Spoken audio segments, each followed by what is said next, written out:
I mean, so here you are. I mean, you're riding high off the first album. It's triple platinum. I mean, and you know, I'm sure by this time you've got your nice publishing stuff. Did you then see the benefits of being a writer behind the scenes as compared to an artist that gets signed and always owes a record label no matter what? Absolutely. Are you what? Of course. I saw that benefit right away, and they did too. And that's what caused the tension between them and them. You know, the management tried to set them up kind of against me. Like, okay, this next album, Brian made all the money on that last album. We ain't gonna let that happen again, type of energy. Yeah.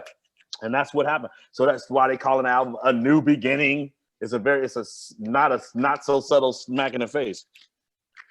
So, and I got 5 songs on there, and none of them were singles. Just think about that. So the question I had then is that you've done the first. It blows up. That it's very clear how the publishing and everything works, and every '90s artist would tell you that, man, we got, and Dawn Robinson, when I interviewed her, 2 cents per girl per record, so they're selling 10, 20 million, but they're only getting 2 cents. You know, so it wasn't. You didn't sign them to RCA. You weren't there, but you didn't sign a production deal with them. So how is it that they could paint you as the villain when you were just doing your parts? Because they were young, and I was too, and nobody really sits you down at that stage and tells you the mechanics of it all. You kind of figure it out as you go, and then you realize, oh man, because like even me, as much money as I was making, it still wasn't a good publishing deal. I did a horrible co-publishing deal that I never should have done. I should have never done a publishing deal at all. I should have just kept all my publishing and not ever done one. But I didn't know that, because what publishing deals do is just take your own money and give it back to you.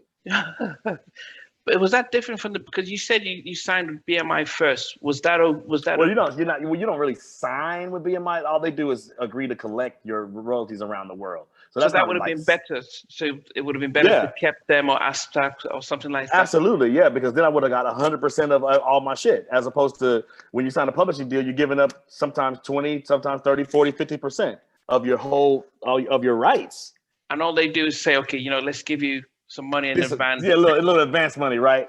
And it's bullshit, because I think I got like 300,000 on that first one, and I'm sure I made that back in a couple of months, based on what those records were doing. So like, it's just a joke, because then all of a sudden the money they start making off of you has well surpassed what they gave you, and they gave it back to you from your own thing, from your own pipeline. It's not like they gave you anything. They gave you 300,000 of what you was about to already have anyway. So what is because what is the benefit of signing a publishing deal, unless in some cases where you're almost forced to sign it because you're signing a record deal? But if you had the opportunity, why do people go and sign publishing deals? Because they want that right now money, as opposed to here's how it goes. When Week started blowing up on the charts and was like, oh my God, it's a gold single. Oh my God, it's about to go platinum. And then it went platinum. That's when they start swarming like vultures. All the publishers start swarming. We got one. And they swoop in and they entice you with a number, because you ain't seen that money yet. You haven't seen the paper yet. You haven't seen it yet. They come in before you see the paper. That's the key. You haven't seen a dime of it yet. You got some production money. Yeah, you got paid whatever your fee was to produce it. That's 40, 50, 20, 30, whatever grand. But you ain't seen 400,000 at one time. And they know that, especially with young Black people who have lived lives of poverty usually. Yeah. So you come in swooping in with a check talking about 400,000. That sounds pretty cool. And you want to buy that house, and you want to buy that car. So that's how they get you. But the truth of the matter is, if you don't do that, not only do you get the 400,000 they're dangling in front of you like a carrot, but you get everything else that's coming. But if you sign it, they give you that 400,000, and then you make $1 million. Then they get to hold that and give you the 400,000, and now they got the $1 million based on everything else you're doing. So that you just gave your money away, and now you got to fight to get it back.